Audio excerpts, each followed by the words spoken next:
It seems to me that, in principle, nothing can revive negotiations between Russia and Ukraine, Ukraine and Russia, except for a dead Putin. That's how it looks to me. Mr. Podolyak is an optimist. And you? I'm actually a realist in this situation. I think that it is still possible to force Putin to sit down at the negotiating table, but we need to continue doing our job, and that means increasing pressure on the front lines of combat, forcing, let's say, increasing long-range strikes as well. We need to do everything possible to make the Russian economy suffer as much as possible. In one way or another, the Russian dictator, no matter how much he wants to destroy the Ukrainian state, will be forced to reckon with the realities that are taking place or will take place in the future. And in fact, I think it is very important that our Western partners, both in Europe and across the ocean, support us in this.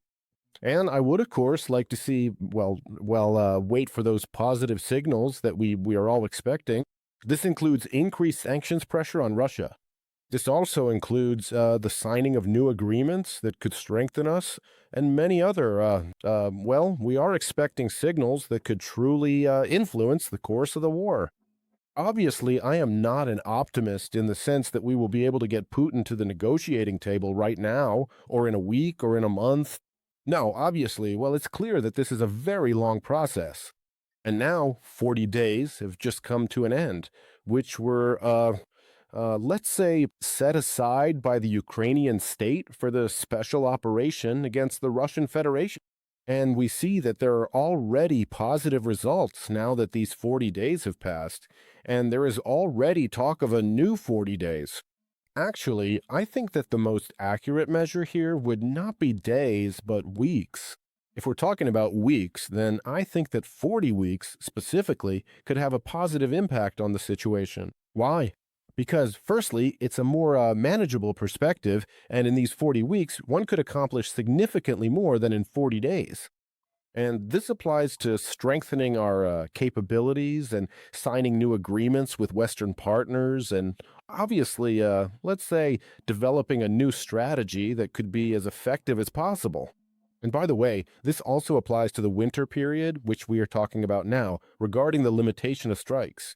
If hypothetically we agreed with Russia on the air and energy sectors, but Moscow is unlikely to agree to this. And therefore, we need to show Russia exactly how difficult the winter can be, because we know from our own experience. And so if, for example, these 40 days were hypothetically counted from August 1st, 2026, 40 weeks, excuse me, if they were counted from August 1st, 2026, that is literally from these days, they would just end on the eve of Victory Day in Russia, that is at the beginning of May 2027, which is 280 days. And I think that Russia will no longer just be asking Ukraine for permission on whether or not to hold their parade on Red Square. I think that the question will be framed from a completely different angle as to whether Russia will even be capable of asking for anything or negotiating, considering what the situation might be like there.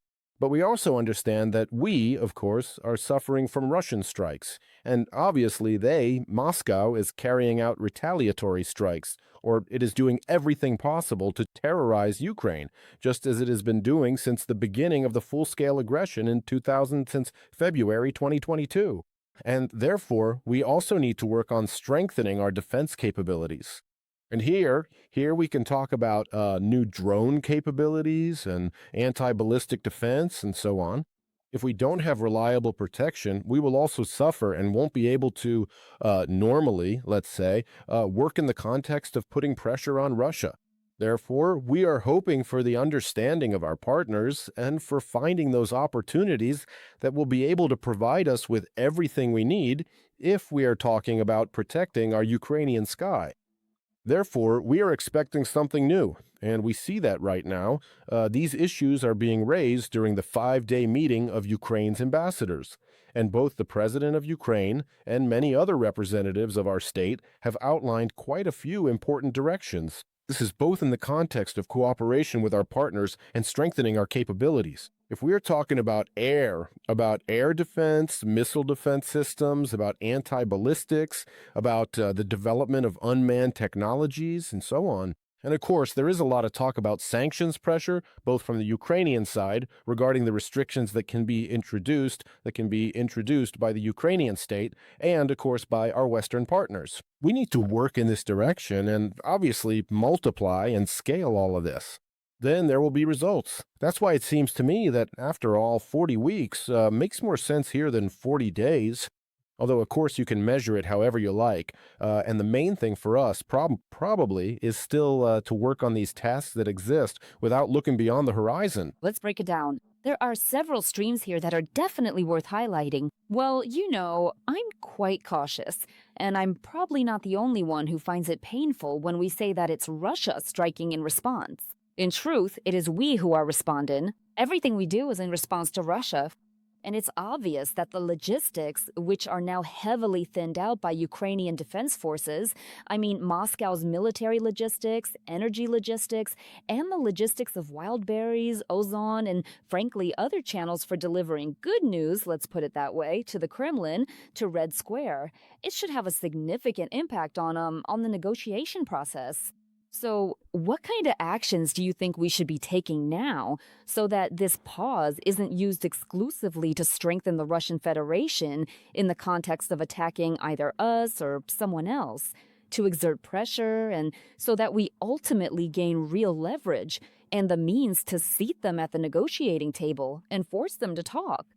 Because it's one thing if everyone sits down and once again reads, like with their hands closed. I'm copying that pose from Istanbul, if you remember. Of course not. Reading sanitizer labels, yeah, that is for spraying your hands. And it's a completely different thing. The question of negotiating. And how does it look to you? Could an energy truce and a truce in the air help with this?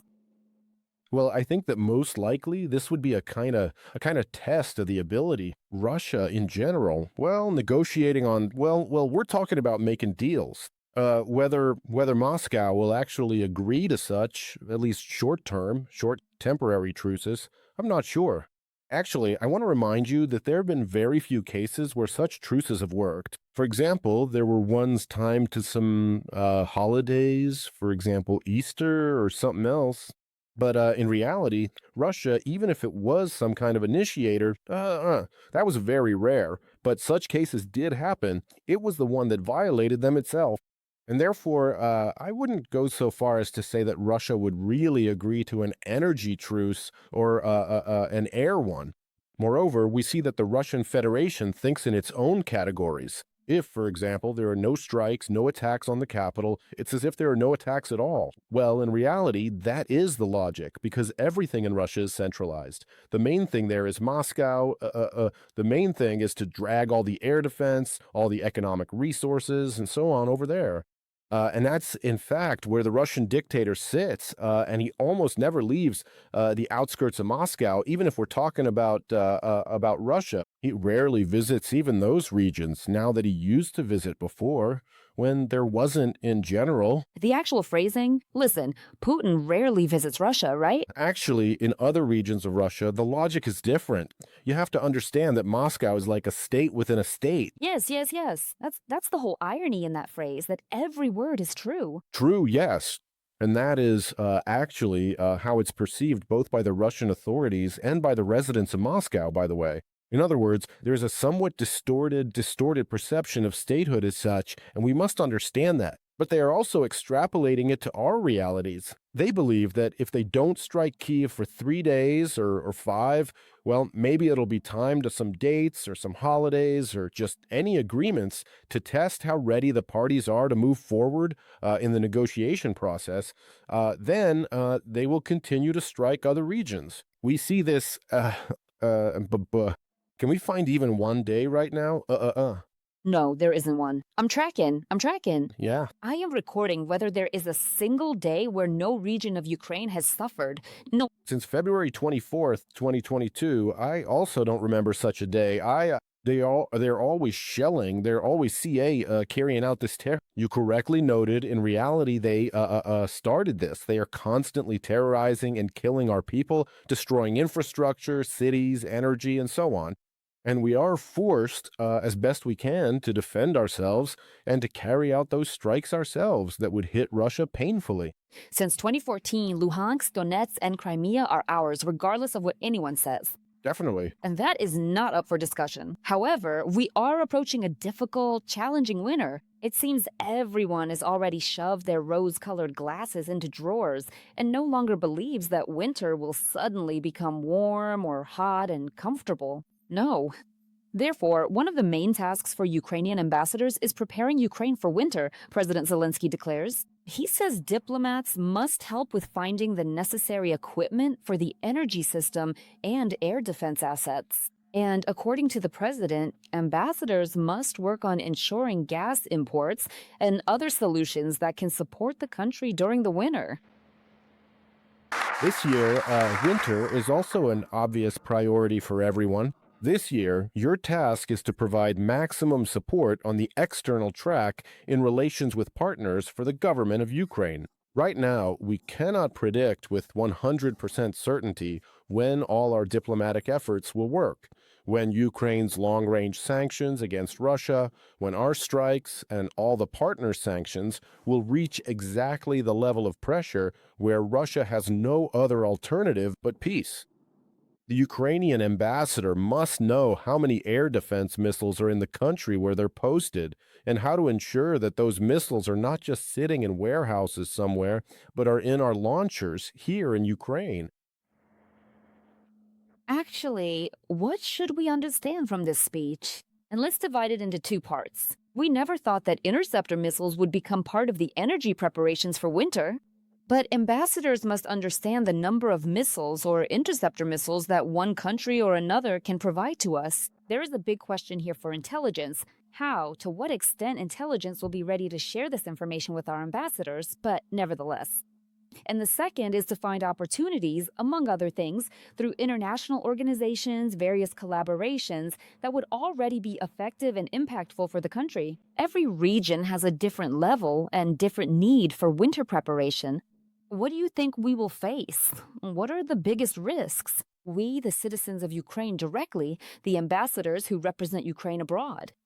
Because they definitely won't be asking for warm blankets. Do we need to ask for something else? Well, let's talk about the winter period. If we truly enter this season with a full-scale phase of the war, then obviously we should expect at least a repeat of what we had last winter. The only thing is that we have a time, a certain period of time, almost half a year to prepare. Well, even less, but we are talking about, for now, about months.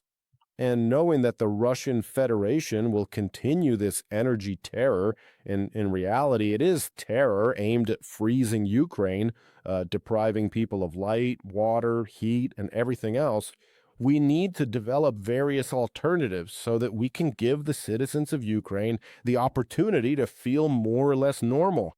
Although, of course, we cannot talk about full comfort. But nevertheless, there is already talk about supplying new generators, new capacities, which could serve as an alternative in the event of the destruction of new energy facilities, both in Kiev and in other cities and regions of Ukraine. We must clearly remember this and prepare. If we are talking about our ambassadors abroad, we see that clear tasks have been set for them. Well, if you mentioned intelligence officers there, in reality, every ambassador, every diplomat is also partly an intelligence officer. So they must research the country they are in as much as possible, and based on that information, let's say, set their priorities for their own, ambassadorial tenure. And then Don't confuse the two, an intelligence officer and a spy. I mean, it's an important, connotation and context. Because spies are a Russian thing, what they call diplomacy. right, we're not talking about them. We understand that they also have a very extensive network of a specifically espionage nature. And I'm not even talking about the diplomatic corps. I'm talking about the fact that there are really a lot of intelligence elements there, which are in various countries and which are doing everything possible to undermine our efforts.